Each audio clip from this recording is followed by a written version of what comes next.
I met Willetta almost 8.5 years ago now, and we were sitting around at a dinner table, and I got sat next to Willetta, and just through the course of the conversation, I introduced myself, and I said something to her, and she popped off with something just really sarcastic, really snarky, and I remember laughing to myself and thinking, this lady's funny. And I even said that out loud. I was like, "You're funny."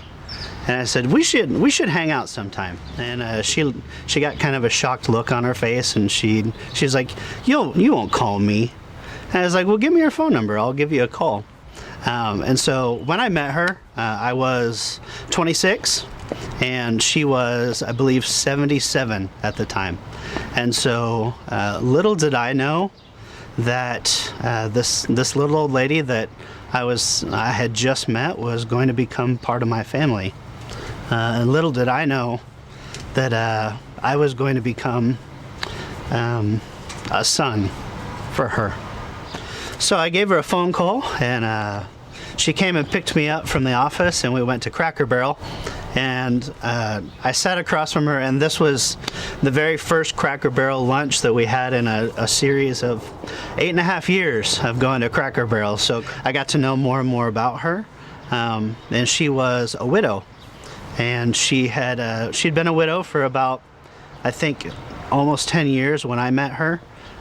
But she had been married for 50 years, but her and her husband Jim had never had kids. I didn't realize at the time that me moving up here from Oklahoma and moving away from my family, just how much I actually needed a grandma.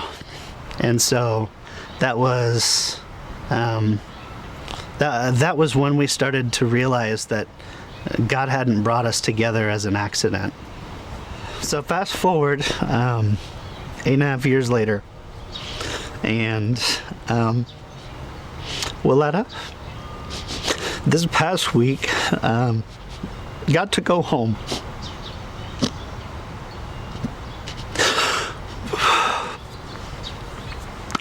She got to go be with Jesus, and she got to go be with her husband of 50 years.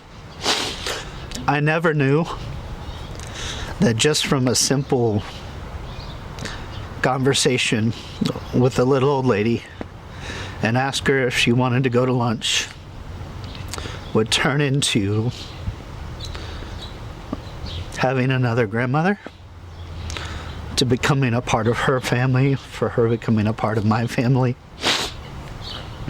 And I didn't plan it.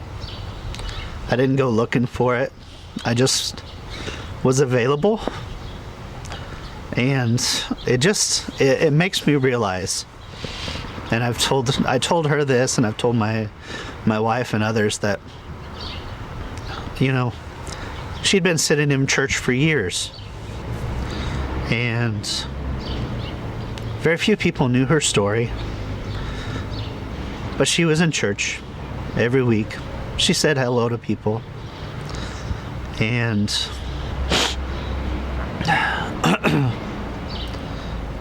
God has placed people like that in every church, and not just every church, in every community, that we don't know what their stories are.